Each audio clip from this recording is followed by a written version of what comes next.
Con respecto a los Bravos, era un secreto a voces que ellos necesitaban un shortstop. Deciden retener a Kim, le dan un contrato de un año, pero yo creo que los contratos de un año no afectan a los equipos. Eso es lo que menos ellos se sienten. Yo digo, en la vida, cuando tú asumes riesgo, ¿verdad? Tú tienes mucho que perder, pero también mucho que ganar. Sí. Y el problema de estos contratos de un año es que no tienen riesgo. Kyle Schwarber, con todo el respeto a Bryce Harper, es el mejor bateador de ese equipo. Hoy sí. Y definitivamente lo necesitan. Necesitan digamos, lo que le queda 2, 3 años, 4 de Prime. Vamos a hablar de este señor. De ese señor. Yo vengo a hablarte de Orlando el Duque Hernández. Una de las historias, brother, más increíbles que tiene el béisbol en el mundo. Un pelotero que llegó con 32 años a las grandes ligas y aún así ganó 4 series mundiales. Y es el cubano que, por ejemplo, nosotros tenemos 6 colados en el Hall of Fame. Y que no está en el Hall of Fame, naturalmente, pero que tiene la mayor cantidad de anillos. Y era un corajudo. Era tiene un tipo respeto por la gente.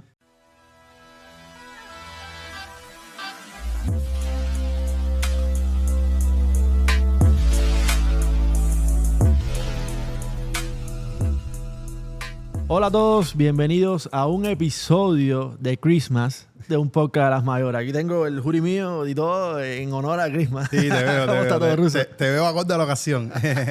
Oye, dejarle saber a la gente antes de empezar que en verdad estamos grabando el fin de semana antes del viernes. O sea, varios días antes del viernes. ¿Y por qué digo esto? Porque en el resto de los días pueden, obviamente, haber más firmas, noticias, etcétera. No va a pasar nada. Sí va a pasar una, por lo menos tiene que pasar, que es la de Murakami, que no ha pasado y tiene que pasar en ese periodo de tiempo. O si no, va a haber noticias también que va a regresar para Japón. Okay. O sea, pueden pasar cosas. Sí. Pueden pasar. Solo estoy haciendo un disclaimer para que vale. las personas después... Oye, ¿por qué no hablaron de tal? Bueno, porque estamos grabando fin de semana porque la semana que viene es holidays y no podemos grabar. Tú y no tienes que queremos cocinar, tú no puedes dejar a él sin Exacto, comida. Tienes que ponerte todo el día ahí a hacer el lechón. y no queremos dejar, tú sabes, una semana más sin podcast a las personas. Dicho esto, la otra más arriba, o sea, la siguiente, sí no va a haber podcast, que es la que cae primeros días del año. Ahí sí no va a haber podcast y empezamos la otra más. Una semanita nada más sin podcast tenemos.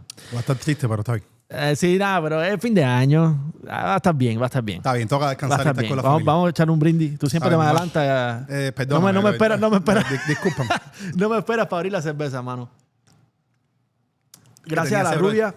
Y queremos mencionar a De Pana. Estos son unos chamacos, unos chamos, mejor dicho. Unos chamitos, unos chamos. Hey. De Venezuela. De República Dominicana. De Venezuela, que están empezando el proyecto de esta cerveza que se ve muy cool, en verdad. Nos llevaron una cajita para la casa de regalo y queremos agradecerle. Ahí la tenemos. Si se lo encuentran por ahí, cómprensela y etiquétenla ahí de que se enteraron un poco las mayores. Tienen un producto muy bueno, la verdad, y un marketing que le están haciendo tremendo. Si pueden, síganlo en su página De Pana. Y como pueden ver, es un live para compartir entre socios, que es lo Está mejor rico. que hay. Está rico. Sí. Y Está tiene que rico. fajarte con él, una latica de las grandes. Sí, y no, nosotros la abrimos en una fiesta en la casa y eso, y literalmente tuve que ponerme, oye, espérate, que hay que darle para el estudio porque la gente está Me van a dando. decir cerveza. Sí, así mismo fue. Vamos a arrancar hablando de pelota. Está bien, mi hermano. Vamos allá. Hoy tenemos, porque en el podcast anterior teníamos pensado hablar de los agentes libres y las firmas. Nos dio tiempo nada más a hablar de los agentes libres. De la firma no podemos hablar. Tú sabes, me pongo intenso y me pongo a hablar ahí, no hay quien me caiga. No, es que la gente libre firma y también los premios del año. Sí, que no los debíamos. Entonces, imagínate. Sí. Para este podcast vamos a hacer algo. Vamos a hablar de los jugadores que ya han firmado. Y después al final vamos a hacer algo que a la gente le gustó mucho, que fue el tema de las historias. Vamos a hacer, no tanta como la otra vez, estamos a hacer tú y yo nada más y vamos a hacer 2 cada uno. Vale. ¿Está perfecto? ¿Estás Sí. preparado para eso? Amén. Yo estoy con algo que ¿cómo decirte? No tuve que estudiar mucho. Hay historias que ya me sé. No importa, eso son la parte bonita de que tú dices, tengo esta historia tan presente que me Sí. gustaría compartirla con los demás porque según las figuras que tú escogiste, la verdad que vale la pena. Y tú lo sabes quiénes son. Sí. Vamos para allá. Pete Alonso, el jugador de los ex-jugador de los Mets, Sí. perdón, lleva un acuerdo de contrato con los Orioles por $155 millones, 5 años. Esto pasó el 11 de diciembre. Men, ¿qué pasa con los Mets? ¿Los Mets tenían que retener a este hombre? ¿Por qué no lo hicieron? Mira, ahí se veía una fractura, en la relación entre los Mets y Pete Alonso. Incluso yo creo que es el contrato anterior. Me parece que antes que llegara David Stearns, que es el que está encargado, digamos, de todas las operaciones ahora del béisbol, él ya se había visto como que había tenido problemas, que si no lo querían firmar a largo plazo, que también, como nosotros, el público, estábamos pensando, esta es la persona que va a tener en aquel momento, ¿no? El récord de jonrones de la franquicia, que es muy bien llevado con Que los ya lo demás. tiene. Sí, y es que es un tipo chévere, tú sabes, que es un buen teammate, que es muy bueno para el clubhouse y para el dogado. Pero los Mets siempre tuvieron esa tirante que no le querían dar la cantidad de años. Digamos, el contrato, porque él estaba buscando la longevidad, que ahora, por supuesto, la encontró con los Orioles. Entonces, dicho esto, yo creo que los Mets nunca valoraron verdaderamente el aporte de Alonso que tenía en esa Estoy franquicia. de acuerdo contigo. Porque sí, tú sabes, ellos le hicieron oferta, pero a la misma vez Alonso se sintió como que irrespetado, por decirlo así, y finalmente como que no llega a acceder a la propuesta, porque era una propuesta, fíjate, no era, digamos, no era mala. Bastante cercana a la que terminó firmando. Bastante cercana, valor anual bastante parecido. El tema es, como repito, los años de control. Pero yo creo que también Alonso a la misma vez dice, ¿sabes qué? Estoy harto de esto. Me parece que me deben más respeto y yo he hecho mucho por esta organización y si no me dan lo que yo estoy pidiendo, pues bueno, prefiero irme a otro lado. Y aparte de como que le dan mucho más valor a Lindor y a Soto ahora que a Alonso. Cuando Pete Alonso, no es por nada, busca los numeritos. Sí. Obviamente los otros tienen ¿sabes? Soto es Soto. Sí. Pero Pete Alonso pone muy buenos números todos los años. Una muy buena defensa. Juega 160 partidos por año. Sí. Yo te digo de horror en la franquicia. La defensa no es algo que vamos a destacar de él, pero es la primera base. Tampoco es una posición súper importante que tú dices, bueno, sí necesita. Pero no es la malo defensa. ahí tampoco. No, para nada. Entonces, yo creo que él en algún momento, por supuesto, con su edad, se va a mover a la posición de designado y eso le resta valor digamos, al contrato que le hicieron, a la parte de él que le toca como jugador. Pero aún así, me parece que fue muy buena decisión para los Orioles porque finalmente rescatan este bate de poder que tanto no le van en serio. No, y Pete Alonso siempre, que toda la parte que lo vimos en los Mets, era un pelotero seguro a los 30 jonrones. Tú decías, de los peloteros que hay, de los 5 o 6 que yo puedo dar con seguridad ganar 30 jonrones, Pete Alonso es uno de ellos. Y entonces, los Mets evidentemente están barriendo la casa. Están tratando de sacar a algunos peloteros que al parecer tienen problemas con la organización, tienen problemas entre ellos. Y naturalmente no pueden votar a todos ni empezar de cero, pero sí se ha visto una retroalimentación de ese line-up. El caso que ellos traen por Pete Alonso es Polanco. Exacto, Jorge Polanco, que le da un contrato muy lucrativo, 2 años, $40 millones, y yo no creo que vaya a jugar segunda base, a pesar de su versatilidad. Va a ser la primera. A pesar de su versatilidad, que puede jugar segunda, puede jugar primera, a lo mejor también hasta tercera en algún caso dado, pero me parece que ese mismo dinero lo podían haber usado en un Pete Alonso. Entonces, y es que le quedó grande. Esos zapatos le quedan grandes a Polanco. No, definitivamente a otro jugador que no le puedes exigir el mismo poder y además que no tiene la misma experiencia porque es un jugador que ha jugado muy poco primera base. Claro que no, es imposible. Yo voy a buscar rápido. Aquí, ¿cuántos honrones ha dado Pete Alonso en los últimos años? Sí, y como te he comentado, viendo un poco a la firma de los Orioles, en lo que tú buscas esa data, me parece que los Orioles han sido el mejor equipo del off-season.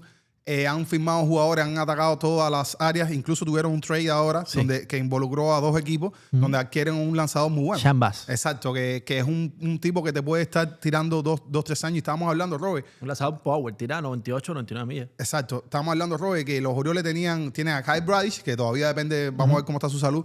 Tienen a Trevor Rogers, que sé que te gusta mucho. Y fue el mejor pitcher del pasado año de ellos. Y entonces tienen un mundo ahí, digamos, bastante fuerte. Pero ya con esta incorporación, ellos le tenían que buscar un Cabrera, un Edward Cabrera. ¿Pero tú crees que ellos terminaron? Fíjate, si se siguen moviendo en el mercado de esta forma, pues a mí me parece que van a ir a por otro jugador de firma, otro pitcher. Yo creo que otro pitcher. Sí, otro pitcher, pero me parece que no deberían seguir cediendo prospectos, porque la verdad, cada vez más, por ejemplo, lo que estábamos hablando, Cabrera le estaban pidiendo a Mayo, ¿y cuál era el otro jugador? O Corbin Mayo, o el otro era Moncaster. Exacto, le están pidiendo como que gente top y ellos tampoco pueden permitir como que, tú sabes, desarmar la granja completamente porque todavía pueden competir. ¿Para dónde voy? Están pensando en ganar ahora con la ventana competitiva que todavía tienen con Gunnar Henderson, por supuesto, con Adley Rutschman, y Alonso queda súper bien en ese lineup. Y aparte es el huequito que tenían. O sea, si te das cuenta, ahí es donde ellos... y por eso también todo el mundo dice como que Mayo o Moncaster, porque son los que están supuestos a jugar la primera base, y ahora con Alonso ellos con poco se tapan y son jugadores que son muy valorados en el mercado de cambio, y si ellos lo cambian es para recibir un muy buen pitcher. Así es. Probablemente el ace de esa rotación. Si va Edward Cabrera para ahí, por ejemplo, es el ace de esa rotación. Yo creo. Es lo que pienso yo. Oye, te voy a decir rápido. Mira, desde que debutó en Grandes Ligas, Pete Alonso, en su primer año dio 53 honrones. Sí, el año no. En el 2020 dio 16, temporada corta, ¿verdad? Fue los que más dio. Y fue lo que más dio. En el 2021, 37.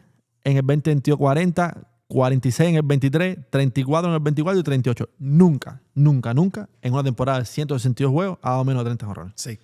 No, esto... La temporada más mala fue de 34. Sí, esto es increíble.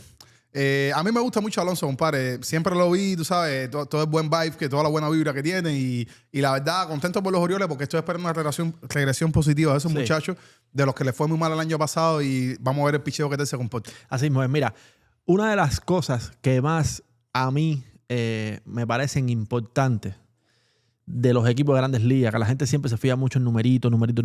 Hay veces que el ambiente del equipo es muy importante. O sea, en equipos similares en cuanto a talento, eso es lo que hace la diferencia. Y hay equipos llenísimos de talento donde pasan cosas en esos clubhouse que hacen que los equipos de pronto queden muy por debajo de lo que tú esperabas de ellos. Sí.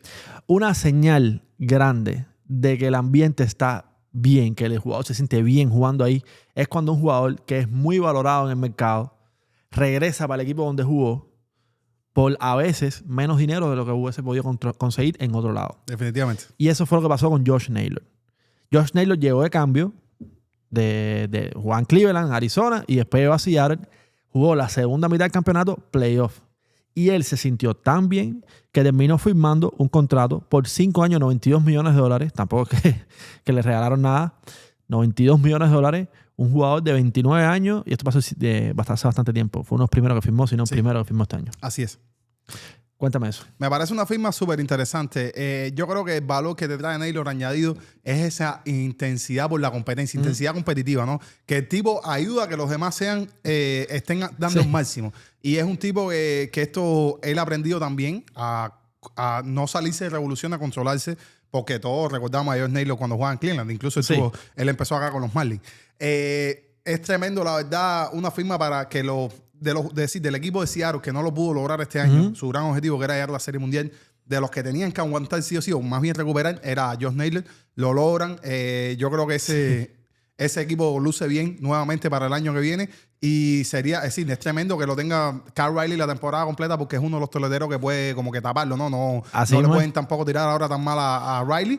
Y bueno, se va a encontrar también más gente en base, porque eso también aporta el Naylor. Estaba buscando aquí porque creo acordarme del dato. Él robó 30 bases el año pasado. Sí. Pero creo recordar que esas 30 bases fueron todas o la gran mayoría con Seattle.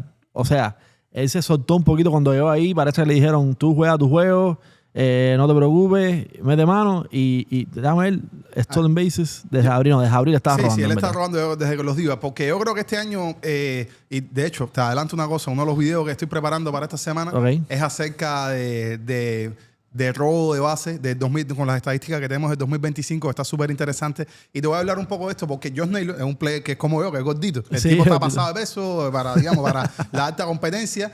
También te voy a hablar otro que no es un tipo que a lo mejor está pasado de peso, pero que sí no es rápido, que es Juan Soto, que también logró robar 30 bases teniendo el peor sprint de su carrera. Es decir, velocidad, esta que te sale en StatCast, es la peor de su carrera, y que tiene una... Es decir, el promedio donde está Soto ahora mismo son personas de 30 a 35, es decir, de más de 35 años. Sí. Entonces, ¿por qué te digo esto? Porque se está viendo mucho con las nuevas reglas, por supuesto, que favorece al corredor.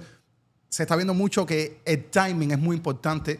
Pero no solamente el timing con el pitcher, sino qué lanzamiento el pitcher va a tirar. Entonces, eso ayuda mucho también cuando el corredor logra detectar eso, que está en primera base o en segunda, le da más posibilidades de tener un robo exitoso. Y entonces me parece súper interesante, porque esto, Robert, es que Naylor es un pelotero que está muy metido en el juego, que tiene esta inteligencia, este coeficiente que es necesario para la pelota. Y me parece súper bueno porque es un valor añadido que tú nunca esperaste. Fue uno de los que rindió en playoff. Sí, no, ese tipo es caliente. Es un tipo que tú dices, bueno, está en primera base, cuando va a segunda, te sube mucho el porcentiento de probabilidad de carrera en el inning, y la verdad que es tremendo porque tú no esperas esto en un slugger, Así es lo que es él. Entonces, la verdad que así mismo es. Tienen muy buenos números este año que pasó. Sí. Estoy buscando aquí rápido los números de este año. A ver, dio 20 jonrones este año, el año pasado dio 31. O sea, un jugador con poder, que aparte de eso es muy buen, más 800 OPS. Sí. El tipo 815 exactamente, el tipo es muy, muy bueno. Me hablaste de Jorge Polanco ahorita. Quiero solamente remarcar su firma, que fue por 2 años, $40 millones. Un jugador, sobre todo, lo recordamos por esos batazos muy oportunos que dio con Seattle en los playoffs. Yo creo que es un muy buen jugador. Lo que pasa es que viene a llenar un espacio bien grande que es de Pete Alonso en esos Mets. Yo no sé específicamente si los Mets están mejorando o empeorando. Mira, yo creo que...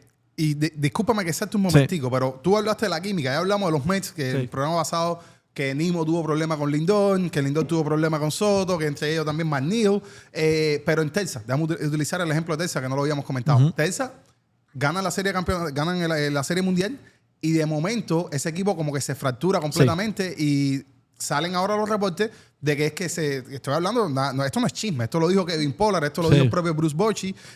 Ahora también John Heyman estaba sacando un reportaje de que los peloteros no se llevan bien, cada uno hace el entrenamiento por su lado, no saben por qué los dos líderes del clubhouse están teniendo tantos problemas. Estamos hablando de Marcus Semien y Corey Seager. Definitivamente escogieron a uno de los dos, ¿no? Exacto, se van por Marcus Semien, que yo creo que bueno, realmente con 2 años sus 700 PS, pues no era como que decir, era un no-brainer no sacarlo en el contexto, aunque no tuviera razón o no. En esto no quiero entrar. Pero a donde voy, es muy importante que tú dices un equipo de serie mundial con Jacob deGrom, con Nathan Eovaldi, deGrom teniendo un retorno de más de esta salida. Entonces, como tú dices, pero ¿cómo no logran ganar? ¿Cómo no logran engrasar esto? Y es ¿por qué? Porque tenían problemas de química, porque no se llevaban bien. Entonces también comentan que habían... Todos los viajes estaban las esposas de los jugadores, como que eso limita a que, vamos, nada en contra de la familia, pero que eso limita a que los jugadores hablen entre sí porque todo el mundo está atendiendo a su familia. Y entonces como que hay cosas que estaban pasando más allá de las estadísticas. Esto, bueno, se echa a ver en los malos resultados. Sí. Hay equipos, cada equipo tiene sus políticas. Hay equipos que permiten la familia en los viajes, todos los viajes. Sí. Hay equipos que te dicen en algunas subseries, así, me viene lo de Cuba de pronto. Así. No, pero son series. Son series. Algunas series permiten que, en esta serie la familia puede viajar con nosotros. Sí. Y hay otros que no permiten directamente a la familia viajar con los peloteros. Sí. Oye, Miguel Rojas, y esto es una de las noticias que más a mí me hizo ilusión contar, y es que Miguel Rojas regresó. Esto era un secreto a voces que iba a pasar. Cuando Shohei Ohtani te da el visto bueno, todo lo demás está hecho. Miguel Rojas, el héroe literal de la última serie mundial de los Dodgers, llegó a un acuerdo de 1 año por $5 millones, pero aparte de eso, con una propuesta de que se quede en la franquicia en el departamento de desarrollo de jugadores. Sí.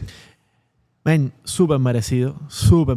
Un tipo que te juega donde quiera y que demostró ahí, a la hora donde hay que demostrarlo, que es parte de la historia, yo creo que ni de los Dodgers, es parte de la historia de Venezuela, de la MLB, de todo. Cuando recordemos los principales batazos en la historia de las series mundiales, ahí vamos a ver el jonrón de Miguel Rojas. Estamos hablando en ese momento de un utility de 36 años que estaba jugando segunda y... No lo querían poner, lo que pasa que la suerte fue que Pajero batió, movieron entonces a Edman para el center field, no sé qué, para mover el dominó porque no se estaba bateando. Si no, a lo mejor no hubiese ni bateado. Así es, mi hermano. Y la verdad que, como tú decías, Lora sigue un contrato millonario, la verdad, muy contento por él. Y es como los Dodgers, bro, siempre están buscando esto, de tener a todos contentos, tratar de mantener el buen ambiente. Esto mismo que tú dijiste, si Cho se siente contento con el equipo, pues por supuesto que hay que firmarlo, y le dieron una plata muy buena. Sí. Estamos muy contentos por ti, Miguel Rojas, que a tus 37 años todavía nos está brindando mucho de hablar, y vamos a ver esta temporada porque esos Dodgers están para serie campeonato nuevamente. Entonces, entonces, no, ya hay que ver si hay otro jonrón. O sea, ya hay que exigirle. Yo si fuera pitcher no quisiera verme en esa situación contra Miguel Rojas, porque ya el fantasma viene ahí. No, y mira, y esto estábamos hablando, definitivamente este es el tema central del podcast y nosotros planificarlo. La química nuevamente. Miguel Rojas es un tipo que une al equipo, que va a buscar a los jugadores. Hay una cosa que en este caso, coño, y que no sea una crítica desde el mal sentido, él le está dando unos consejos a Ohtani. Y tú dices, ¿cómo tú le das consejo? ¿Cómo tú le das consejo a Ohtani? Pero es la parte de tratar de comunicar, de decir, estoy mirando esto y creo que te lo debo decir, incluso sabiendo que tú eres el mejor bateador que tenemos en el equipo. Y el mejor pelotero de la historia. Exacto.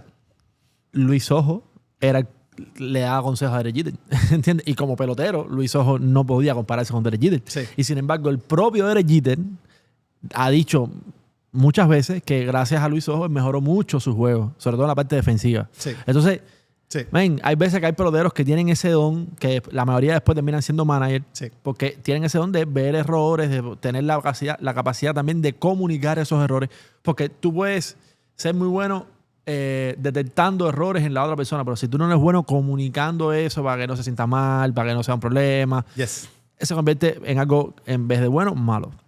Vamos a avanzar. Este pelotero que voy a comentar ahora levantó muchas dudas de por qué recibió tanta plata. Sobre todo porque la gente empezaron rápido a comparar. ¿Cómo que Luis Arraez todavía no tiene contrato y le dan $20 millones por un año? Se trata de Ha-Seong Kim, pelotero que jugó con San Diego, el año pasado estuvo con Tampa, estuvo después con los Bravos de Atlanta y en ese mismo equipo fue el que le ofreció el contrato y él lo aceptó. Un año, $20 millones. Explícame por qué Ha-Seong Kim, para que yo entienda, tiene tanto valor. Estamos hablando de un pelotero de $20 millones un año, es muy alto. Sí, un dinerito. Definitivamente le están pagando por su habilidad defensiva, que claro, que la defensa no es la que te lleva este tipo de contratos millonarios. Pero ¿qué es lo que pasa?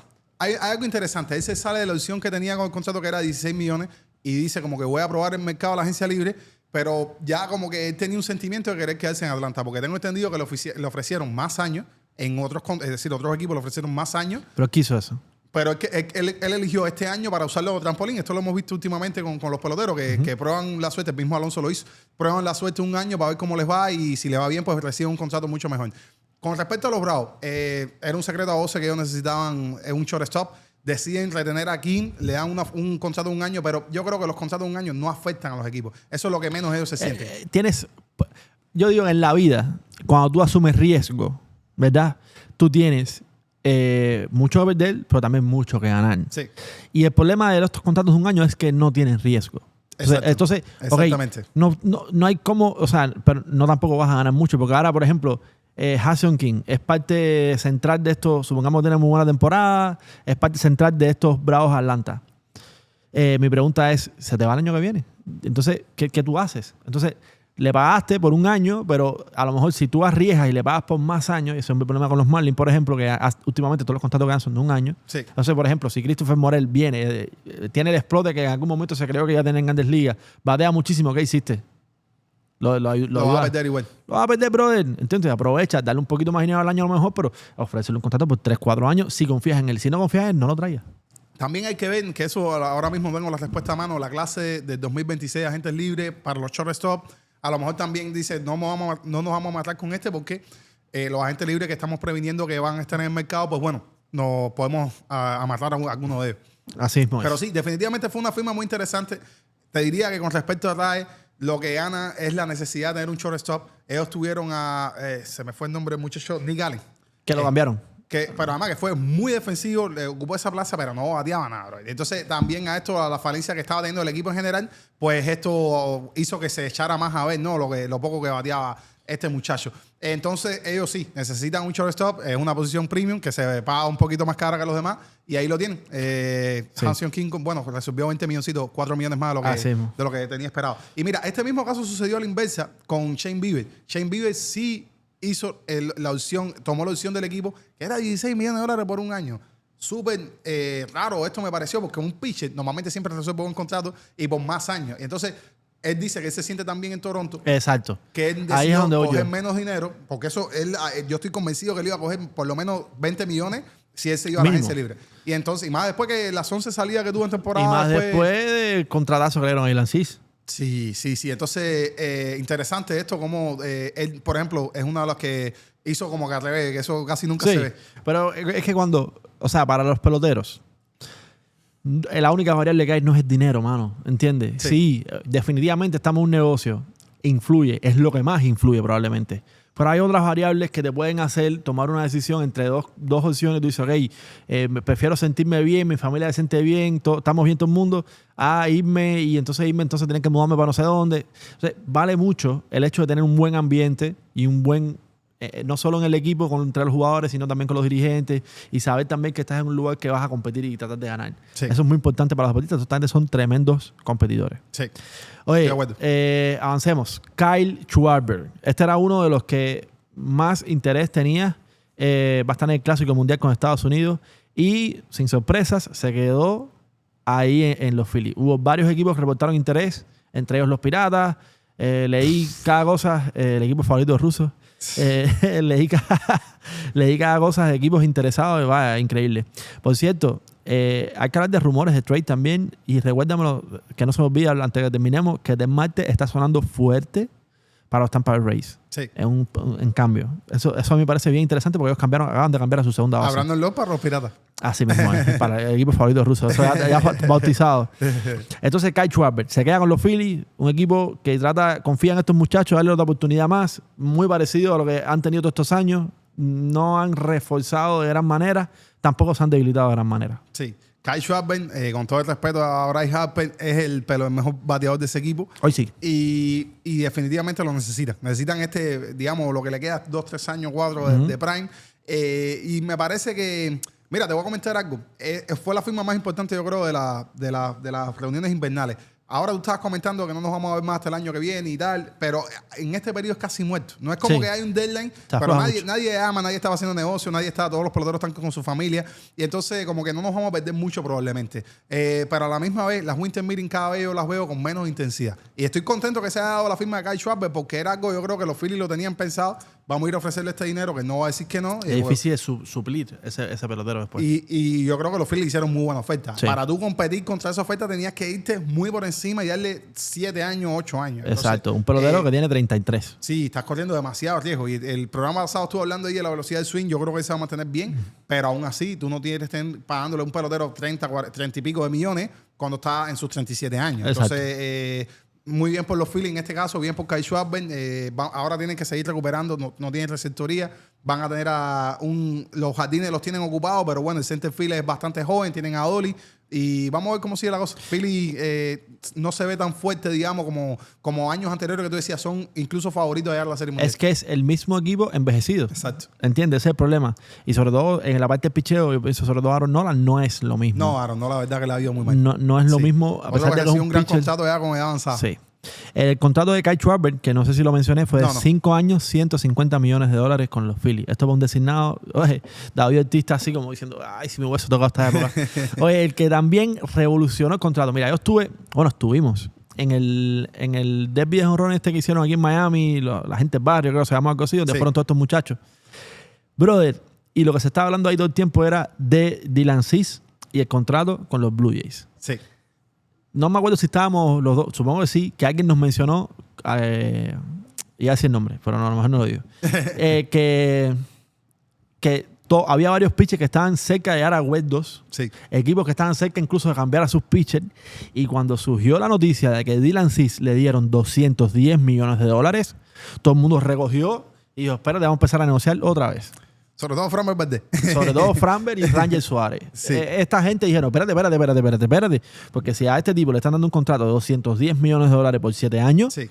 ¿Cuánto me tienen que dar a mí entonces? No, fue una firma súper interesante de los Blue Jays, porque, en mi opinión, sobrepagaron a Dylan Cease, que fíjate, yo no creo que sea tan malo a lo mejor como lo pinta la gente. Un tipo que cuando tuvo salud fue bastante constante en ese periodo. Bueno, él es un buen pitcher. Periodo con los Padres, hizo muchas salidas, la verdad fue uno de los... Y con los White Sox, sobre todo, también rindió bien. Y te pones a ver, ni siempre tenía como que esas 25 salidas, un poco más, que son súper necesarias, y te pones a ver...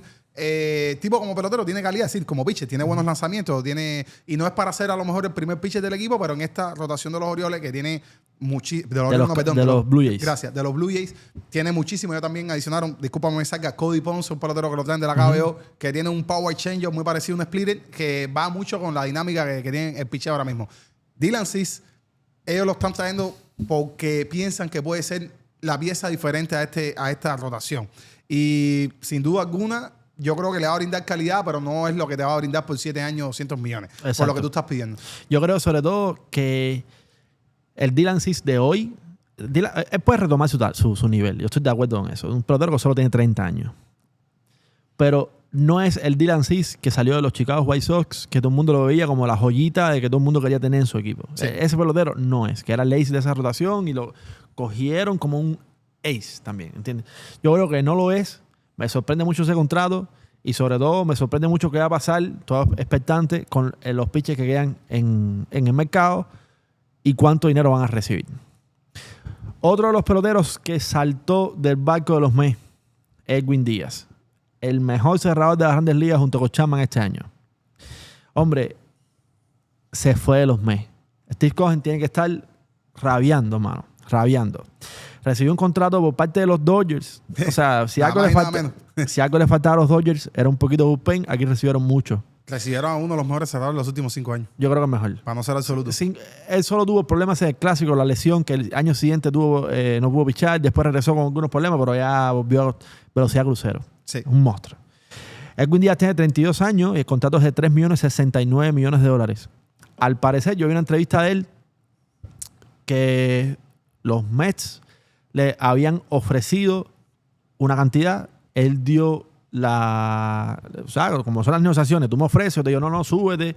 Ya, los Mets no le dieron respuesta para atrás, se tardaron un poco y en esa tardanza, en ese intervalo de tiempo entre una oferta de los Mets, él recibió para atrás y que los Mets volvieran a contactarlo, llegó la oferta de los Dodgers, le dieron una oferta muy similar a lo que él estaba buscando, más el proyecto deportivo de los Dodgers, que es muy, muy, muy llamativo para él, y él no se demoró más, tomó la decisión y dejó a la gente de los Mets sacando cuenta de cuánto podían darle. Sí, y hay que decir algo, una firma que vamos a comentar un poquito más adelante, es que antes de que esto sucediera, los Mets habían firmado a Devin Williams. Eso es verdad. Entonces yo creo que eso como tal, yo creo que tú dices, a esos niveles, el ego también te toca un poquito y tú dices, no, si el cerrador del equipo soy yo, ¿por qué tú estás firmando a este tipo? Y además que si lo firmo y yo regreso para el equipo, tú me tienes que dar la novena entrada a mí. Exacto. Entonces los Dodgers en cambio le dijeron, no, mi hermano, la novena entrada es tuya sí o sí, que te estamos esperando con los brazos abiertos hace muchísimo tiempo. Entonces esa diferencia me parece que inclina la balanza y a la misma vez el trato rígido, el trato, vamos a decir, brusco de David Stearns con las finanzas y con los jugadores, que el tipo tiene objetivos, ¿no? Y él es claro con eso y hay que ver, porque también él está acostumbrado a un mercado pequeño como es Milwaukee, hay que ver si todo esto en 5 años lo vamos a estar aquí, lo vamos a analizar y vamos a decir, le quedó grande el trabajo. Pero yo creo que él ha perdido, se le ha ido un poquito de talento en este sentido por no haber manejado bien el tema de los CEOs, el tema de los salarios. Ahí es cuando es difícil en los equipos que se llenan de jugadores. Sí, exacto. Entonces, con Edwin Díaz, yo creo que él está en todo su derecho de marcharse de los Mets, claro, con un equipo que, repito, ha tenido problemas internos que muchas veces no salen a la luz. Y él va a encontrar entonces por demás una franquicia ahora por su tercer campeonato consecutivo, lleno de gente súper chévere, lleno de gente que está tratando de mantener este buen ambiente. Y que cuando tú ganas, bro, todo el mundo está feliz. Todo el mundo está contento. Todo el mundo está contento. Así que a mí me pareció, como dice en inglés, un no-brainer para él. Cuando los Mets hicieron cuando los Dodgers le hicieron una oferta muy parecida, pues vamos, firmó enseguida. A vestirse de azul. Sí. Hermano, hablemos de Michael King. Esto sí es muy reciente. Sí. Creo que fue ayer o antier, whatever. Sí. Michael King llegó a un acuerdo con los Padres. Se queda en el equipo. 3 años, $75 millones. Sí. Ahí me sorprendió en el sentido de que yo creía que él podía ir a buscar un poquito más de años, porque es un pelotero de 31 años, 32. Podía medio ir a buscar 5 años, muy parecido a, sobre todo, lo que le dieron a Dylan Cease. Yo no veo, basado en el rendimiento de la pasada campaña, donde los dos estuvieron en el mismo equipo, Sí. una gran diferencia entre los dos, y uno le dieron 210 y el otro le dieron $75 millones. No, mira, una firma que me pareció interesante. Los Padres necesitan mucho picheo. Exacto. Y Michael King es muy bueno que ellos lo traigan de vuelta, porque además ellos le dieron la confianza de ser abridor. Pues recordemos que él era relevista todo el inicio de su carrera y tuvo problemas de salud el año pasado. Pero yo creo que las veces que él estuvo sano, que él estuvo lanzando, fue un pitcher decente, fue un pitcher, la verdad, por encima de la media y le va a aportar victoria al equipo. Entonces me parece que traerlo de vuelta es muy sano para los Padres, que mientras más picheos puedan traer mejor. Pero estoy de acuerdo contigo. Yo creo que a lo mejor hubiese probado más la agencia libre un contrato, digamos, podía haber resuelto mejor, pero se fue por lo seguro. Dijo, esto es lo que conozco, aquí fue donde me dieron la oportunidad. Sí. Entonces quiero regresar también. Ellos tienen un muy buen preparador de picheo que es Rubén Niebla, uno de los mejores de las grandes ligas. Y esto yo creo que también llama la atención a la hora de tú firmar el contrato. En el caso de Michael King, lleva 2 años como abridor con los San Diego Padres. Sí. En el primer año tiró 31 salidas. O sea, y bueno. anduvo perfecto, no se perdió ninguna. El año pasado lanzó la mitad, solo 15 salidas. Ahí tuvo algunos problemas de lesión. Sí. Oye, vamos a hablar ¿hablamos de Robert Suárez ya? No, ¿verdad? No hemos hablado de Robert Suárez, un relevista que se le va a los Atlanta, a los San Diego Padres, mejor dicho. Me preocupa, hay varios equipos de los que hasta ahora hay contendientes y yo creo que hay un cambio de siglo en cuanto a los proyectos. Quieren algún tipo de renovación en esos proyectos que llevaban 3-4 años apostando por la Serie Mundial, no lo consiguieron y dijeron, ok, vamos a mover el dominó y en uno de los que sale aquí de un lado para el otro es Robert Suárez. Sí. Me acuerdo que estábamos hablando el año pasado en algún episodio con Daniel Álvarez, que en un momento era el mejor cerrador de Grandes Ligas, bro. Andaba que no se le podía batear. El año pasado pichó muy, muy bien, sobre todo en la primera mitad del campeonato. Llegó un contrato de 3 años con los Atlanta Braves de $45 millones. Muy buen contrato, sobre todo para un relevista. Sí. No, y además que estamos hablando de un pelotero que tiene 35 años, ¿no? Sí. Robert Suárez, a pesar de que sí, es un gran pelotero y todo eso, esto es un riesgo que los equipos están corriendo, y sobre todo Atlanta. Le dieron hasta los 38 años. Exacto, pero muy contento por él. Va a estar de preparador, o si no de cerrador, pero así al menos lo dijeron, que van a empezar con él en la octava. Bien contento porque Atlanta es un equipo que sí, la pelota... Atlanta ala muchos fanáticos. Sí. Tienen al sur entero del país de su lado. Y son una franquicia histórica. Y a mí me gusta que ellos compitan, que les vaya bien. Y entonces han resuelto uno de los mejores preparadores que hay para la octava entrada, por si no decirte el mejor, porque un cerrador. Él es un cerrador, exacto. Entonces vamos a ver qué tal le va, pero yo le auguro muchas cosas buenas. Yo descubrí eso de Atlanta, bro. Una vez fuimos a Savannah. Oh, sí, en Georgia. El primer pueblo que queda ahí. Exacto. Y estaban jugando los Braves. Y estaba todo el mundo en el pueblo ese con la gorra de los Braves puesta. Sí, no, pero te vas a Tennessee y es lo mismo, te vas a Alabama y es lo mismo. Tú sabes, como que sí. El sur del país es Brave Nation. Son muy grandes. Sí. El cerrador de ese equipo el cerrador de ese equipo era Raisel Iglesias. Sí. Y él se quedó agente libre, cubano. Que por cierto, lo conoces personalmente. Sí, Raisel es amigo de la casa. Así mismo es. Raisel... A ver si un día, porque Raisel, yo te digo, el off-season de Raisel significa estar con sus perros y sus palomas. Entonces, si no está, a ver si un día lo traemos para acá, pero vamos a tener que ponerle, no sé, un palomar aquí para que traiga las palomas a coger para acá. Bueno, Raisel llegó a un contrato de 1 año, se quedó ahí en Atlanta, que se siente, parece muy cómodo ahí, sí. $16 millones. Ya dijeron que no hay pelea, él va a ser, al menos al principio del campeonato, el cerrador de los Atlanta Braves. Sí. Cuéntame de este contrato. Muy contento por el Raisel, la verdad que a pesar de que yo pienso que podía haber recibido un contrato multinacional en otra ciudad, sí. Pero él se siente cómodo en los Atlanta Bravos. Y también, si tú te pones a ver, la temporada pasada, él empezó, digamos, en una montaña rusa. Sí. Estaba bien, de momento le daban, entonces como que fue esta parte de arriba y abajo. Pero el equipo lo ayudó. Yo creo que esa confianza también que te dan, porque ya es un momento de se arregla y bueno, empieza a lanzar súper bien. Yo creo que eso es importante y él lo valoró a la hora de regresar. Y entonces estoy contento por él. Le dan la oportunidad nuevamente, le dan la confianza de decirle, mi hermano, tranquilo, que estamos trayendo a este tipo, pero es para ayudarte y a la misma vez para protegerse. En caso de que le vaya mal, pues bueno, lo utilizan y ya y lo cambian de rol. Y te digo que también los detalles que te puedo ofrecer personal de mi relación, sí. Yo entendí que a Raisel le gusta mucho que le comuniquen las cosas. Exacto. Él dice que si él hablan con él y te dice, mi hermano, tú tienes que venir a tirar el tercer inning, pero se lo dicen y él está de acuerdo, pues bueno, él cumple con el equipo. Pero él me comentó que en los Bravos lo guían muy bien, sobre todo con la hora de picheo, ¿no? De game calling, de qué es lo que tú tienes que tirar. Y esto es bueno, que tenga otro año ahí, a ver si él puede tener es decir, Raisel, estamos hablando que siempre, yo creo que lo tendemos a opacar naturalmente con Chapman. Porque naturalmente le tocó la época del mejor cerrador de la historia cubana. Pero Raisel Iglesias es el segundo mejor relevista de la historia en Cuba. De acuerdo. Y ahí después está Anis Baez. Pero definitivamente es un pelotero que no le estamos dando el cariño a su carrera que merece. Y bueno, aquí que va a seguir aportando numeritos, la verdad, para cerrar una carrera muy bonita. Así mismo el ciclón de la isla. De la isla de la juventud. Yo me acuerdo de pichando con la isla y con los equipos cubanos. Era así. Y tú decías, la camisa le queda inmensa. Oye, me quedan 2 relevistas. Te los tiro los 2. Sí. Y ahí tú me dices de los 2 ahí tus anotaciones. Creo que vienes uno por aquí que creo que tengo unas cositas que decir. ¿Qué nombre? A lo mejor se me quedó afuera. Devin Williams. Ese es uno de los que voy a decirte, sí. ¿Verdad? Ryan Helsley, sí. Que fue cerrador de los Cardenales de San Luis, que es tu equipo, se fue este año a los Mets, no le fue nada bien. No le fue bien. Fuera a los Cardenales. Lo contratan, los Orioles le dan un contrato de 2 años, $28 millones. Incluso se está hablando de que están barajando la posibilidad de hacerle cumplir el rol de abridor. Una cosa bien interesante con un jugador que nunca, jamás ha tenido este rol, al menos en Grandes Ligas. 2 años, $28 millones. El otro es Devin Williams. Sí. Estrella con los cerveceros, fue a los Yankees. Es difícil ser jugador de los Yankees. No le fue muy bien el año pasado, con momentos mejores y peores. Sobre todo en temporada regular, al principio le costó mucho trabajo. Yo creo que poco a poco después fue encontrando su nivel. Así es. Los Mets le dieron 3 años, $51 millones. Sí. Cruzó la calle ahí en New York. Mira, vamos a hablar de Ryan Helsley, muchacho que era de los Cardinales. Él era fanático de ese equipo. A él le dolió mucho que lo cambiaran. A pesar de que él entendió, se pasó toda su etapa de arbitraje, todo su, digamos, su etapa de jovencito en los Cardinals. Sí. hizo lo mejor que pudo, pero yo no creo que vaya a ser un abridor. No creo que lo hayan contratado, a pesar de que a lo mejor el día de mañana ahí lo vemos por la necesidad que tienen los Baltimore.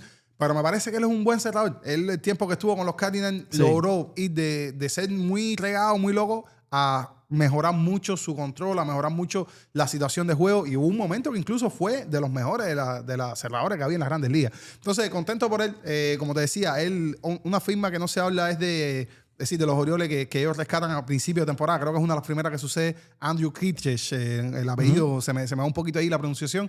Pero aquí ya te das cuenta que ellos están armando su bullpen porque tuvieron salida como Jenny Cano, Sionel Pérez.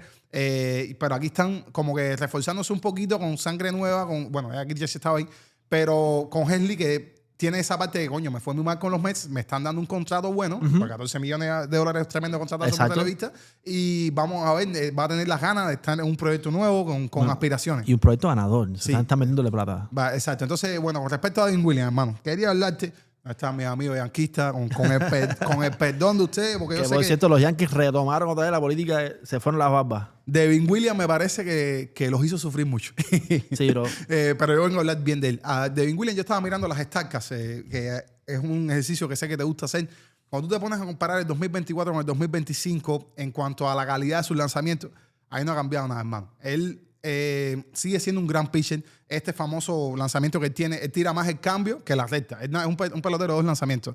Y el eight-bender, que es el famoso cambio que tira, que tiene 4 pulgadas de quiebre horizontal, es una cosa que se cae completamente. Y lo revide y no lo cogen. Y entonces, ¿qué es lo que pasa con esto? A donde quiero ir, Robert.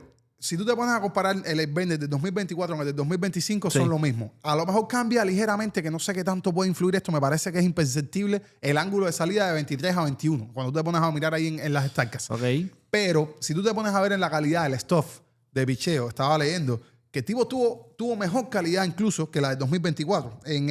Fíjate, te lo tengo por acá. Sobre todo con el Pitching Plus. En el 2024 tuvo 105 de Pitching Plus, que es una estadística que reúne el comando, la localización y la calidad del picheo en general. Y la calidad de la rotación que tuvo el picheo. Y en este año tuvo 117. Es decir, que el tipo, es verdad que le dieron, pero te quería comentar algo. Él empieza muy mal la temporada. Ese es el problema, mano. Él empieza con las 10 primeras salidas que tiene, le hacen un promedio de 11.55 carreras limpias. Es decir, que le caen a palo. Sí. Pero te quiero comentar algo. El promedio de carreras heredadas en la liga es el 31%. Y Devin Williams este año tuvo el 70 y pico. Es decir, claro, de 11 corredores que él dejó en circulación, le entraron... El que vino después de él permitió que entraran 7. Sí, mano, pero cuando sacan a un relevista es porque no puede... O sea, el relevista no es igual que un abridor. A mí esa estadística para el relevista no me gusta tanto porque el abridor sí llega a un momento donde explota, pero el relevista te dan un inning. O sea, si dejaste las bases en un inning, muy mal entraste a ese juego. No te estoy quitando la razón. Lo único es que quiero darle un poco de contexto a esto. Sí, porque yo te entiendo. A la misma vez, cuando tú eres relevista y las carreras heredadas, pues no la logran aguantar, pues te daña muchísimo tus estadísticas. Entonces, cuando tú te pones a ver, tú dices, la calidad de picheo sigue estando ahí. La verdad que le dieron batazos clave importantes que tú dices, wow, le dieron a la hora buena. Pero si tú te pones a ver cómo cerró él, porque tú lo estabas mencionando al principio. Ahí cerró muy bien. Tuvo las últimas 13 salidas, incluyendo los playoffs, que ya es otro nivel, es el máximo, sin permitir carrera. Y esto yo creo que los Mets lo valoraron, le están dando un contrato muy bueno. Y además que le están dando la responsabilidad de ser, mira, mi hermano, en toda esta reconstrucción que estamos haciendo, tú vas a ser el elegido. Además que perdimos a nuestra gran estrella, que es Edwin Díaz. ¿Y a dónde voy? No quiero que me tiren piedra los fanáticos de los Yankees.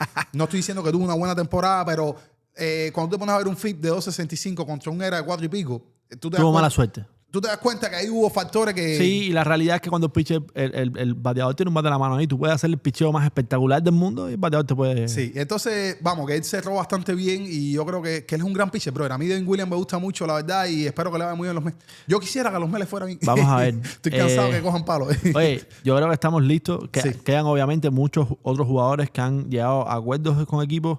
Los Marlins, como yo comenté, llegaron a un acuerdo por $2 millones con Christopher Morel. Es el único agente libre que hasta el momento han tenido. De Peter Bendix. Sí, ellos han hecho esta apuesta de ese tipo de contrato. Los 2 años de Peter Bendix, los 2 años han salido mal.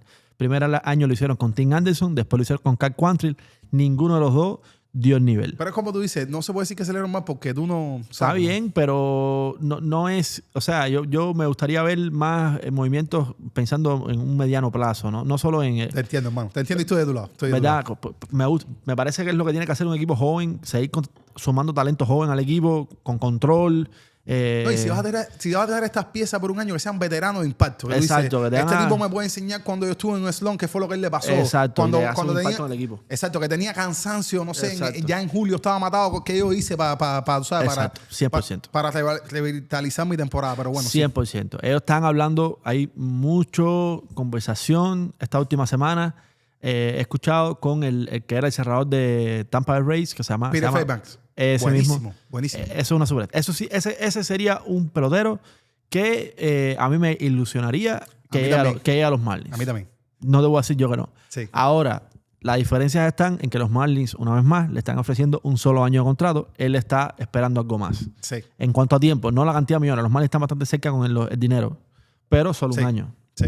Mira, Peter Fairbanks es un tipo que da muy buenas entrevistas. Por ejemplo, hay veces que le ha ido mal, he dicho que, ¿por qué te fue mal? Y dice, porque todos lo vieron, porque lancé como un excremento de caballo. Entonces, vamos a ver si cuando vayamos al estadio y lo firman, lo entrevistamos.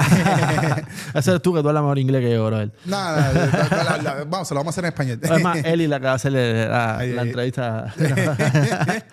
Oye, ¿cuánto tiempo llevamos ya? ¿Cuánto tenemos para la...? Dame solo. 50. Wow, yo pensé que íbamos bastante menos. ¿Bastante menos? Sí, no sé, yo pensé que íbamos media hora máximo. No, sí, eso que le has manejado muy bien los tiempos. Vamos para allá. Oye, 2 historias cada uno. Vamos con la primera y si nos queda mucho tiempo, pues vamos con la segunda. A lo mejor le pasamos más rápido a la segunda. Yo tengo 2 grandes historias, pero vamos a darle una pasadita, no te preocupes. Vamos con la primera, porque a mí sí me hace mucha ilusión. Por ahí atrás de ti. No sé si aquí se puede ver. Ahí tienes.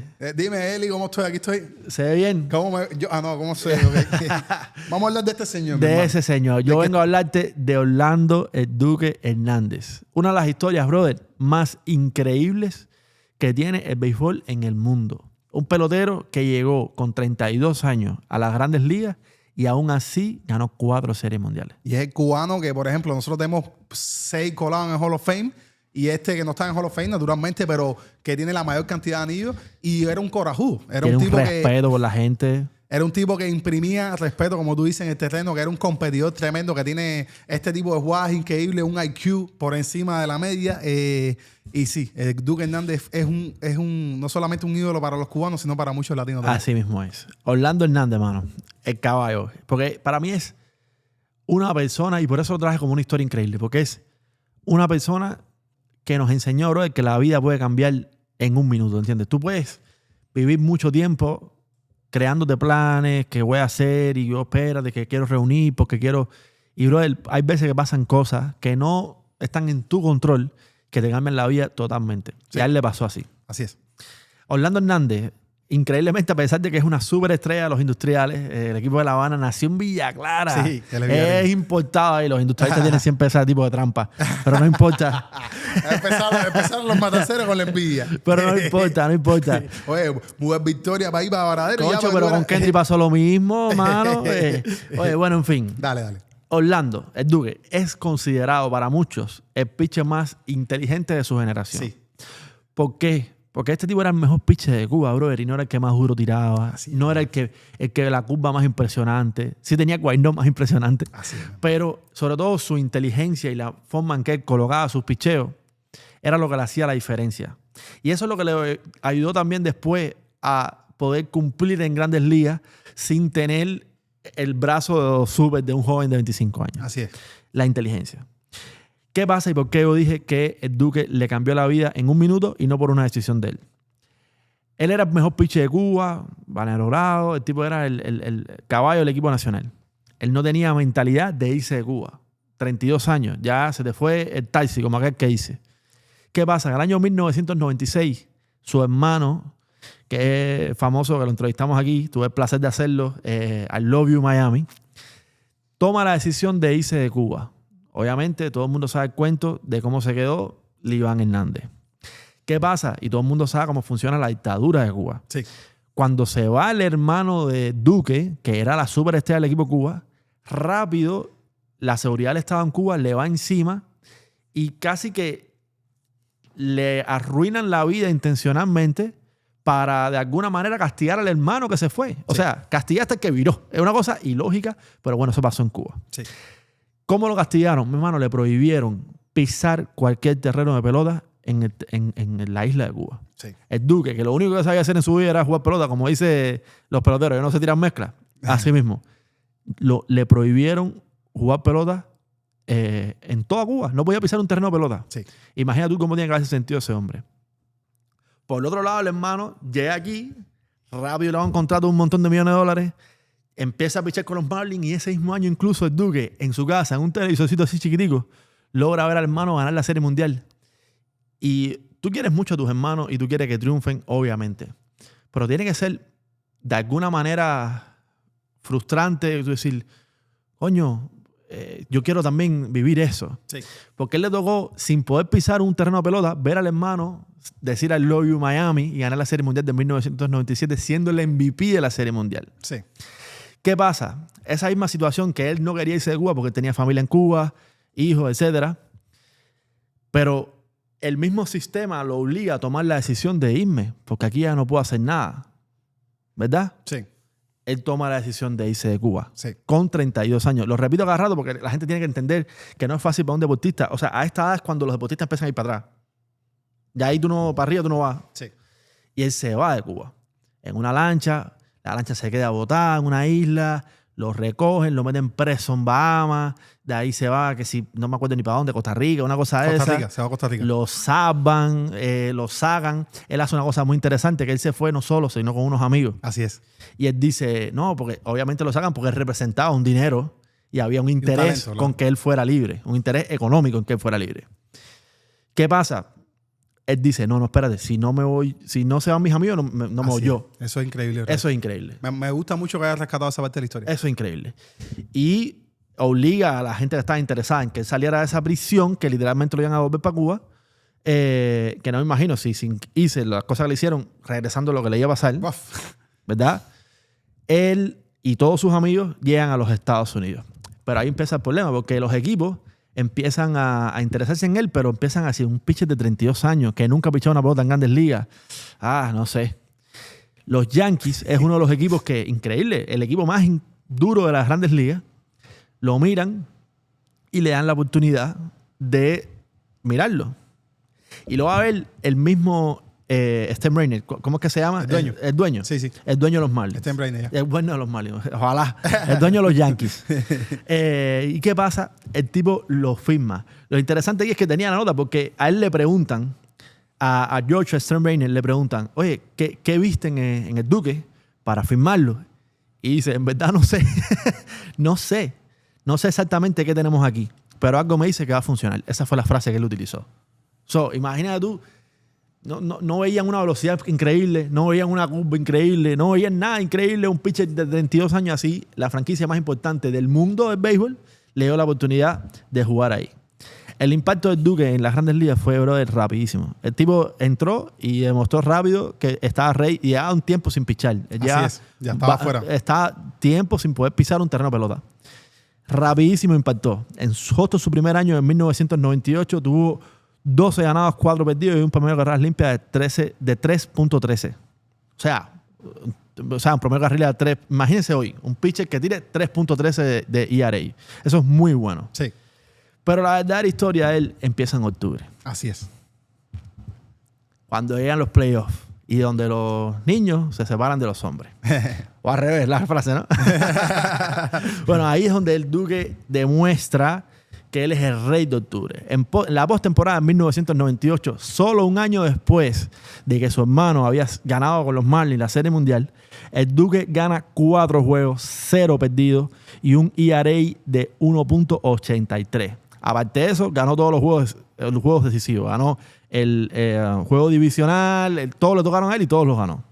El tipo fue muy bueno. Así es. Y aparte de eso, repitió el dominio en la de 1999 y en la del 2000. Y tú dices, bueno, ganó 3 series mundiales. Felicidades. O sea, aparte seguía, ¿entiendes? Está súper bien. No. Ahí no queda. Pasa el tiempo y el tipo se fue a los White Sox, un equipo donde estaba José Contreras también. Sí. Y vuelve a ganar otro anillo con los White Sox ya cerca de los 40 años. Sí. O sea, increíble su historia. Un completamente distinto, porque aquí tiene estos relevos famosos contra Boston, donde logra sacar ya relevista. Sí, exacto. A Johnny Damon, David Ortiz y Manny Ramírez. Perdone si no estoy recordando bien el orden. Pero sí, es uno de estos relevos más épicos que viene con las bases llenas y logra... 2005. Sí, logra, pues bueno, ayudar al equipo a conseguir la Serie Mundial. Bueno, esa es mi historia. Yo creo que la historia más increíble que puede pasar un pitcher.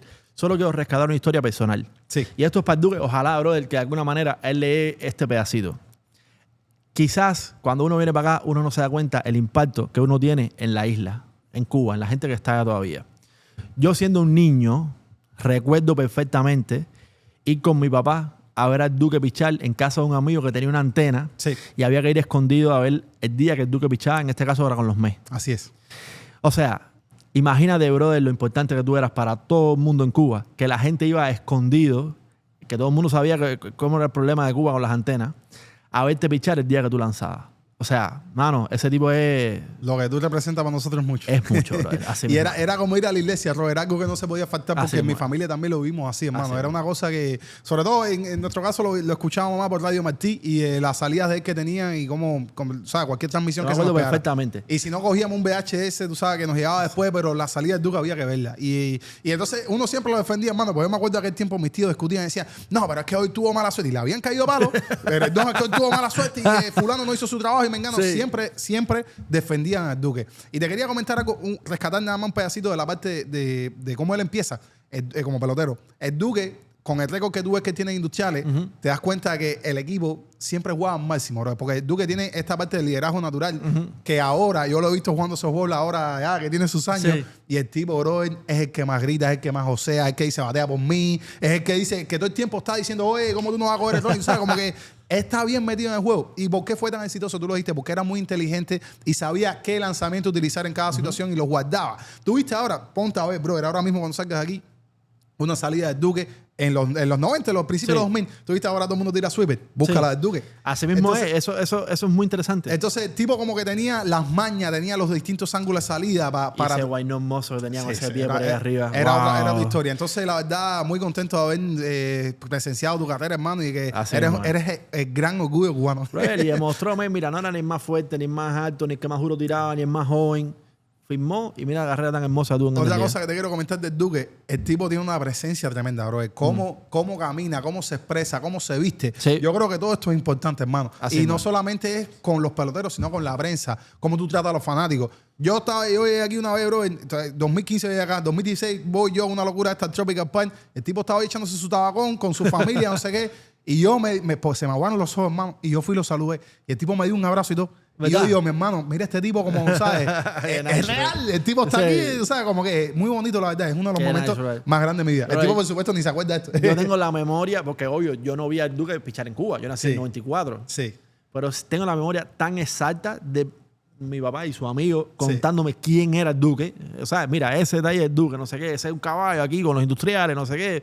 Y era como... Y le tocó jugar Industriales y los Yankees. No es por nada, con el mayor del respeto para los demás equipos y franquicias. Los dos equipos más grandes que hay en cada uno de esos países. Sí, man. Definitivamente. Y, bro, de verdad que me gustó mucho traer a esta historia. Así. Vamos para la tuya entonces. Bueno, yo te quiero hablar de un pelotero, pero más bien de lo que hizo en su carrera y lo que más lo marca él, a pesar de que es ganador de 9 series mundiales. Cuéntame eso. 9. Wow. Sí, estoy hablando de Joey DiMaggio y lo que te quiero comentar es de la racha que tuvo consecutiva dando de hit. Que es uno de los récords irrompibles ahora mismo en el béisbol y que va a estar ahí, digamos, hasta el fin de la historia de la humanidad. Pero tú me lo contarás, pero ese récord tiene una pila de cuentos ahí entre medio, un poquito raro. Claro, tú sabes cómo es la pelota que está llena de detalles, sobre todo cuando es por anotación. Pero bueno, lo que nos quedó finalmente es que Joey DiMaggio estuvo conectando de hit durante 56 juegos consecutivos. Es una racha que empieza el 15 de mayo y no termina hasta el 16 de julio. Sí, no, el tipo estuvo 2 meses ahí dando Exacto, eso estaba pensando yo. Y lo gracioso es que cuando él falla después da 16 juegos más consecutivos dando hit. Entonces falla el promedio. ¿Pero por qué te estoy hablando de esto? Es en 1941, es un año muy turbulento en la historia de la humanidad. La liga se había visto afectada por muchos peloteros que se habían tenido que ir a cumplir el servicio militar en aquel momento. Y como que se trata de, digamos, de empañar este récord. Pero yo creo que sigue siendo impresionante, hermano. de lo que nos quedó, ¿no? De tú decir la constancia que tuvo este pelotero y cuando tú te vas a ver, esto es imposible que suceda en la historia moderna. Es decir, que Paul Molitor fue que más cerca que estuvo, Jimmy Rollins también, que dio 36. Luis Castillo también dio con los Marlins, una dio 32, creo. Luis Castillo es otro de los que estuvo cerca. Por aquí tengo la lista. Pero definitivamente es de las cosas más difíciles que hacer. Y quería rescatar también la figura de Justin, como le decían, porque, tú sabes, es un tipo que también se va a la guerra, pero cuando regresa, él es una personalidad. Él se casa con Marilyn Monroe. Eso te iba a decir, ese Carla.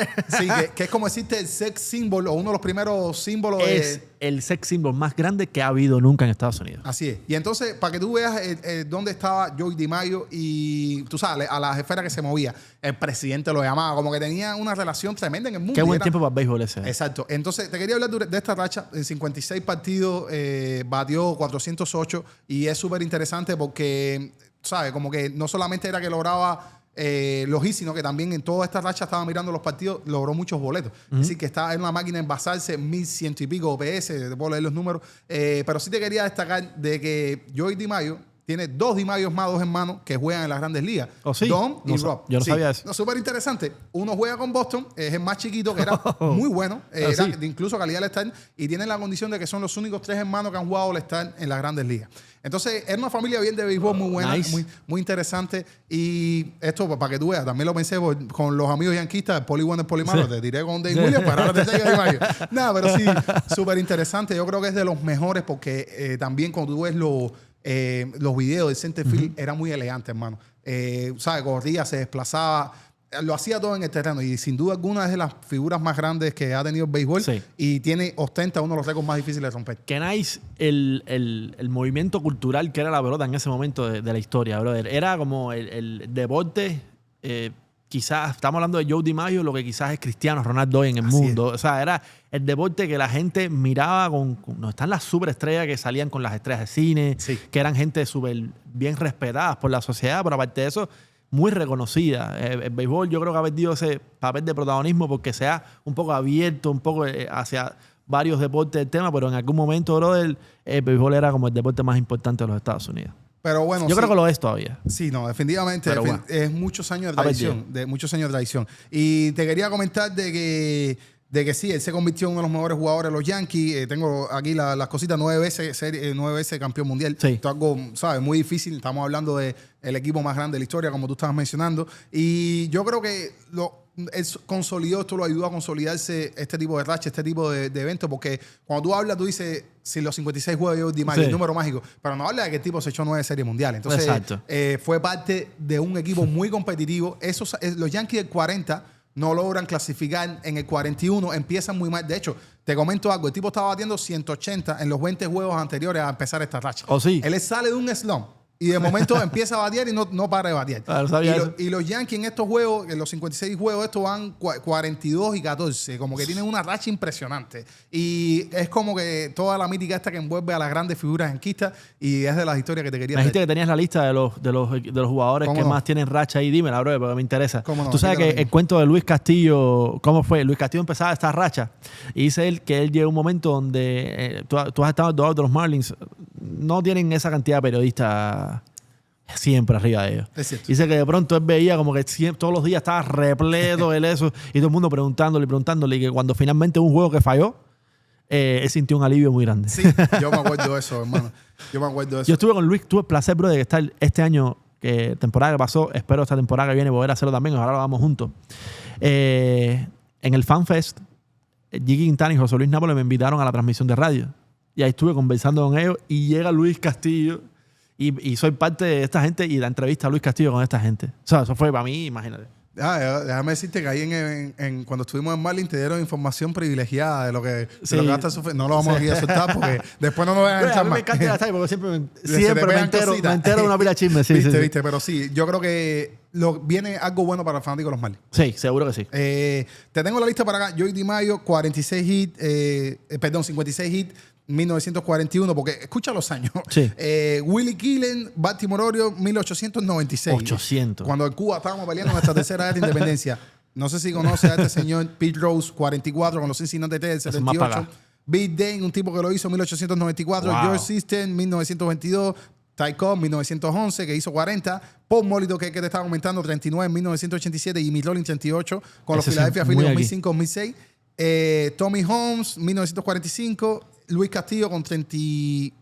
no era 33. 35. 35. Luis Castillo, 35, sí, en 2002. Ok, súper bueno. Sí, esa es la historia que tenía. Oye, es que llevamos mucho rato hablando, ya son más 1:05. Vamos a ir rápido, lo más que vamos a estas dos historias. Hermano, si no digo la segunda... No puedes dormir bien hoy. No, es que dije la primera por gusto. Te vas a dar cuenta por qué.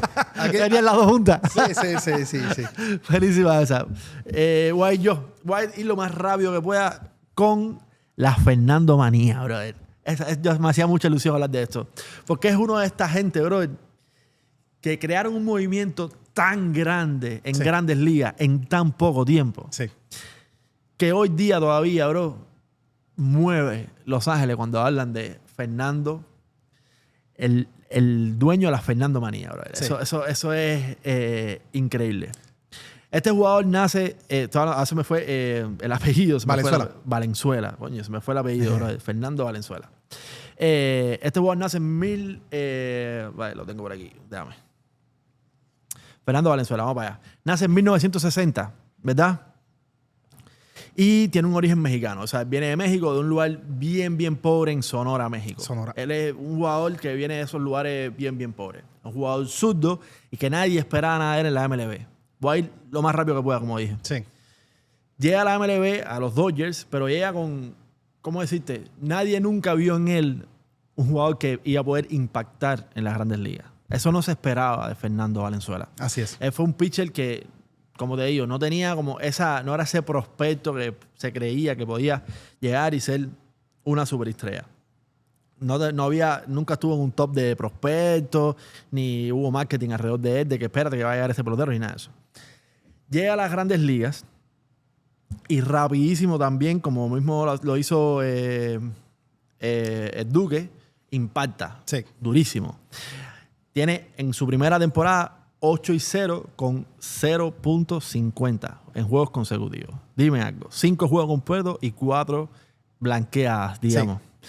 Se hace uno de los peloteros más importantes. ¿Por qué? ¿Y por qué creo que él es importante?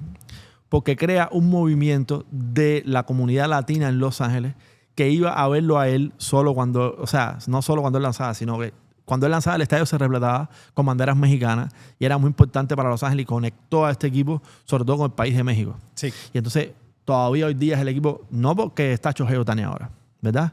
Todavía hoy día es el equipo con más seguidores que hay en México gracias a Fernando Valenzuela. Muchacho. Un pitcher que por demás se ganó el Cy Young y el novato del año en el mismo año, 1981. Solo 2 pitchers en la historia lo han hecho. Él fue el segundo. Y aparte de eso, él introdujo el screwball como un lanzamiento que se empezaron a utilizar los otros pitchers en grandes ligas. Lo puso de moda. Así mismo es. Los bateadores decían que la pelota como que se le desaparecía. Sí. Literal, hay entrevistas muy buenas que le preguntan a los bateadores, no la veo, se desaparece esa pelota. Y nada, bro, esa era mi historia con Fernando Valenzuela. Tenía un montón de data para dar de él. Aparte, tiró más de 2,000 innings. Tú sabes, la historia me interesaba mucho también conversar sobre el tema de cómo los Dodgers lo sobreutilizaron y acabaron con ese brazo y terminó rápido su carrera. No pudo ser una carrera tan longeva, pero bueno, el movimiento social que hubo alrededor de él me parecía muy interesante como para traerlo como una de las historias de podcast. Mira, yo creo que ahí escogiste otro muy buen ejemplo para la comunidad latina, en este caso la comunidad mexicana y los mexicanoamericanos que están en la costa oeste del país, porque hermano, lo que creó Valenzuela fue que le dio identidad no solamente a los Dodgers, sino a ese público latino que de momento eran la gente humilde que iba con la cabeza abajo, ahí con el orgullo de romperse el pecho y decir voy a ver a mi pitcher. Y por demás, también tenía un wind-up muy interesante que miraba al cielo, como que el tipo lo tenía todo. Tenía un corte de cabello, que todo el mundo se lo empieza a hacer. Un corte de cabello súper chévere ahora, pero en aquel momento era la bomba. Y entonces, la verdad que todo muy contento que tú lo hayas traído porque le brindó, no solamente fue un impacto social, sino que fue un tremendo pelotero. Recientemente no alcanzó los votos requeridos para entrar al Salón de la Fama por el comité de veteranos, a mí me parece, de que según sus números y otros pitchers que hay adentro, más allá del impacto social que tuvo, él no debería entrar por los números, ¿no? Por la parte estadística. Pero sin duda alguna fue de los mejores pitchers de la historia latina y el mejor pelotero mexicano que ha habido en la historia. Y se dice que gracias a él y sobre todo el impacto que él tuvo en las grandes ligas y su popularidad, incrementó, se crearon, por ejemplo, los Dodgers crearon la transmisión en español de los Sí. Dodgers. Sí. Creó un movimiento para los latinos que fue muy importante de inclusión dentro de las grandes ligas a partir de Fernando Valenzuela. Definitivamente. No quiero extenderme mucho porque sé que estamos cortos de tiempo, pero de la figura más grande que ha dado el béisbol latino es Fernando Valenzuela. Sin duda, detrás de dos pitches, derecho y zurdo, ahí tienes dos. Sí, ahí. Bueno, mira, te traigo para mi otra historia. ¿Qué fue la primera que te traje? Una racha de hit, ¿verdad? Sí. Ahora te traigo la racha envasada más grande de la historia. Coméntame eso. Esa es menos conocida y se le da Pero menos valor. juegos consecutivos envasándose, Envasándose. o turnos a bares seguidos Vamos, envasándose. juegos consecutivos envasándose, ya sea por desbol, es decir, por hit by pitch, por hit o por base base por por bola. Algo que es bien interesante. En este caso, te tengo la racha por acá, no quiero pifiar, y te voy a hablar de uno de los mejores bateadores de la historia. Yo creo que es top 3 de los más grandes que ha habido en la historia, para no ser el solo. Estoy hablando de Ted Williams y lo que hizo en 1949, que se logró envasarse durante 84 juegos consecutivos. ¿Cómo? Es una cosa que fue impresionante porque si bien no... 84 juegos consecutivos. Sí, y de hecho te tengo la segunda más grande fue la propia de Joey DiMaggio, que lo hizo en 1941 con esta del 56, pues bueno, también lo ayudó porque en ese turno que falla, el 16 de julio, él toma un boleto. Entonces esto lo ayudó a mantener esta racha envasado y logró llegar a 70, logró llegar a 74. Pero te voy a comentar algo. En esa racha que tiene Joey DiMaggio de 56 partidos consecutivos bateando de hit, si tú buscas lo que hizo Ted Williams en esa misma fecha, él batió 412. Es decir, que batió 4 puntos de averaje más que lo que hizo Joey DiMaggio consecutivo. Entonces, sí hubo días que falló, pero era un tipo que seleccionaba muy bien su lanzamiento. Él era exquisito a la hora de hacerle swing a algo, ¿no? Un jugador adelantado a su época. Bueno, demasiado adelantado. Además, que estamos hablando de que a esto su cartera lo acompañan 523 jonrones, si no tengo mal el número en mi cabeza. Es decir, que era un tipo de poder. A mí me gusta mucho cuando hacen, disculpa que te interrumpa. No me está no, para nada. hacen la comparación entre Yankee y Boston y tratan de hacer el equipo ideal de los dos y tratan de ver quién entra. O sea, casi que Boston es el único jugador que entra en la historia por arriba, o sea, jugador de posición. Porque Pedro también entra ahí. Sí. Es Ted Williams. Definitivamente. Y Ted Williams, yo creo que muchos de los Yankees tienen que coger la cola con él, si no todo el mundo. Pero sí te quería hablar, compadre, porque mira, en 1949, esta racha que empieza el 1 de julio y termina el 27 de septiembre, te lo quería comentar porque es la segunda parte de la temporada. Como que ya cuando se supone que estás más cansado. Acuérdate que tú estás llegando a primera base, tú estás en juego, tienes que correr más, tienes que forzarte un poquito más que si te ponchaste o diste un rol y te fuiste para el banco. Entonces, en general, Ted Williams en este periodo tuvo un OVP de 482, que te das cuenta que siempre estaba envasado, como que ayudó mucho al equipo. Y te quería comentar de que en aquel momento Ted Williams había ido a cumplir servicio militar, se mete 3 años sin jugar béisbol. No es que él está en la reserva, sino que es un piloto de guerra. El tipo cumple más de 30 misiones en este espacio. También en la guerra de Corea va y, representa también a su país con la misma función. Sí. ¿Y por qué te estoy trayendo esto a colación? Porque me parece de que al él estar alejado completamente del béisbol y regresar siendo el gran pelotero que es, pues es más meritorio incluso. Pero ¿por qué te estoy hablando de Ted Williams y los 84 juegos consecutivos? Porque se habla mucho menos y se le tiende a dar mucho más importancia a la de DiMaggio, que me parece que está bien. Pero en el béisbol que se juega ahora, si eso sucede, es una locura, hermano. Es algo que... Y también te tengo la lista de todas las veces que se ha hecho y, bueno, los que más cerca han estado. Y te comenté el segundo lugar, que era Joey DiMaggio, pero el tercer lugar es el propio Ted Williams en 1941. O sea, ¿lo hizo otra vez cuántas veces consecutivas? Lo hizo en 73 juegos. Un juego menos que lo que hizo Joey DiMaggio. Es decir, que se envasó 73 juegos consecutivos en 1941. Después está Orlando... Era raro cuando no se envasaba ese tipo, ¿no? Exacto. Y aparte que casi siempre tú ves las estadísticas ahí en Baseball Reference, 1 o 2 bases por bola. O sea, como que no era... O sea, casi siempre eran 2 bases por bola. Entonces, Orlando Cabrera lo hizo con Los Ángeles de Los Ángeles. Buen señor que ganó con Boston la Serie Mundial de 2004. Sí. Matt McGuire con los Atléticos lo hizo en 61 ocasiones y Jim Thome 60 con los Phillies de Filadelfia en el 2003. ¿A dónde voy? Esto es otro de los récords que me parece que nunca se va a romper.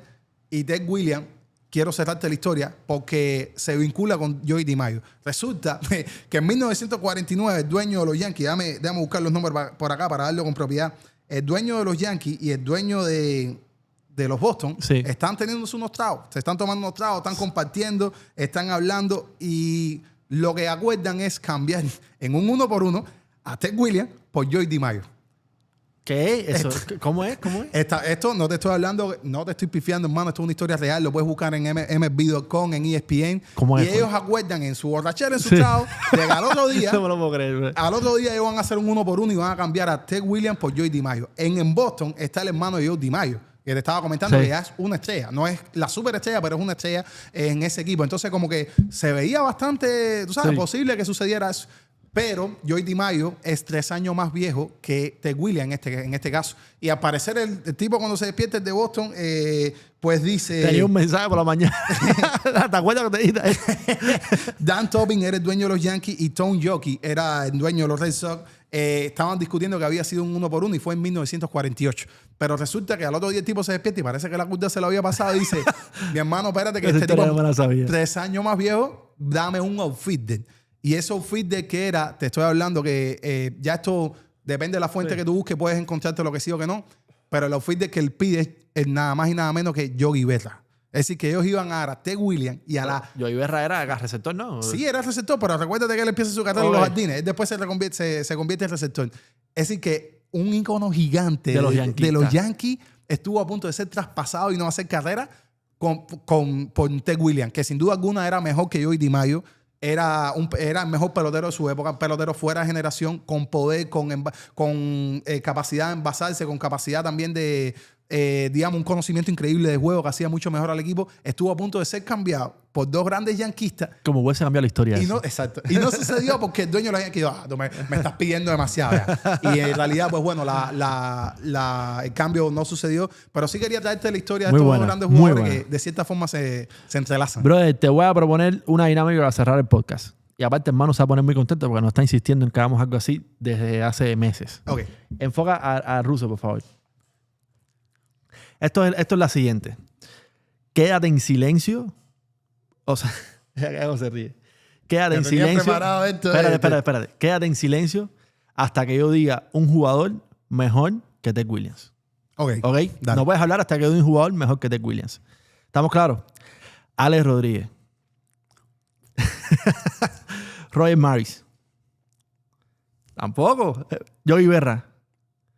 El capitán Derek Jeter. Tampoco. Mickey Mantle. Joe DiMaggio. Espérate, porque estamos subiendo. Lou Gehrig. Babe Ruth. Sí, Babe Ruth. O sea, literal, es mejor que casi todos los yanquistas de la historia, menos Babe Ruth. Definitivamente. Y te digo Babe Ruth porque Babe Ruth cambió el juego. Babe Ruth hizo algo que él, digamos, ahora a partir de ahora mover la pelota, como yo digo. Y esto, acompañado con los números que tiene, me parece que sí es mejor que Ted Williams. Súper bueno eso. Pero creo que me cabía otro nombre nada más, que es Willie Mays y Hank Aaron. Hank Aaron, incluso creo que es el cuarto, y Ted Williams para mí es el tercer mejor jugador de la historia de la Grandes Ligas. Buenísima esa, bro. Buenísima. Así lo considero yo. Ya tú sabes, Manu está contento entonces. Mis amigos yanquistas, una de cal, una de arena, ¿viste? Eso no, que no se pongan bravos. Así mismo es. Oye, y Otani en algún momento... Qué buen programa, hermano. Te felicito en cámara. Me gustó mucho la historia. Está bueno. Y Otani en algún momento hay que ponerlo en esa lista. No, cuando se retire empezaremos a hablar de él. Hay que ponerlo en esa lista en algún momento. Oye, yo creo que esto ha sido todo. Buen programa de Navidad. Sí. Semana que viene no hay. La otra más arriba. Ya empezamos. Para los que quedaron hasta este minuto del podcast, recuerden que volvimos a nuestro canal anterior. Súper importante. Eso es muy importante para nosotros, que ya la gente nos da mucha controversia en las redes sociales, porque la gente nos veía en las redes sociales, iban a buscar el podcast de las mayores y lo que pasaba era que no lo encontraban con ese nombre en las redes sociales y eso creaba un poco de confusión. Y ahora tenemos nuestro propio canal con el nombre de nuestro podcast que se llama Un Podcast a las Mayores. Ahí nos pueden buscar en YouTube y por favor dennos ayuda porque es como que empezar desde cero otra vez. O sea, tercera vez que empiezo de cero. O sea, no desde cero realmente porque ya tienes las redes sociales que te ayudan mucho, tú sabes, la gente ya conoce, pero sí el canal, la exposición que te da el canal ya te estaba enseñando que es menos cuando empiezas de cero. Es como un poco complicado al principio, pero yo creo que a la larga, no a la larga, a mediano plazo yo creo que vamos a estar muy bien. Ya cuando empecemos la temporada vamos a estar durísimos en ese canal otra vez. Claro que sí, con todo el cariño, como siempre a ustedes, que siempre ofrecemos nuestra gratitud eterna por la atención que siempre nos brindan y por todo el cariño que nos dan. Yo recibo muchos mensajes y todos ustedes lo saben. No, casi siempre traigo el nombre de algunos otros amigos que son gente que me mandan mensajes, lo más bonito, compadre. Yo digo, ¿cómo no voy a tener el compromiso de venir aquí a exponer mis ideas de béisbol si tenemos tanta gente que nos quiere tanto? Entonces, por favor, una vez más se los pedimos. mismo, vayan a este canal, denos su apoyo ahí. Y no les quiero adelantar nada, pero les quiero comentar que en 2026 van a recibir incluso más contenido de nosotros. Así Vamos a es. buscar la manera. Ya tenemos varias ideas en la cabeza. Aquí del estudio también nos están apoyando Con mucho. nuevos integrantes inclusive. Así que sí, mi hermano. Estoy súper feliz. Estoy loco por arrancar ese 2026. Sí, bro, hay que poner una tercera bala porque las dos se cae a la mesa, ¿entiendes? Hay que poner 3 y ahí ya... Hermano, yo me tiro ahí de espalda. La mesa nunca se va a caer. Olvídate de eso. Así que nada, gracias por escucharnos. Síganos en todas las redes sociales. Nos vemos en 2 semanas. Bye. Chao, chao. Y ¡Feliz Navidad! ¡Feliz Navidad!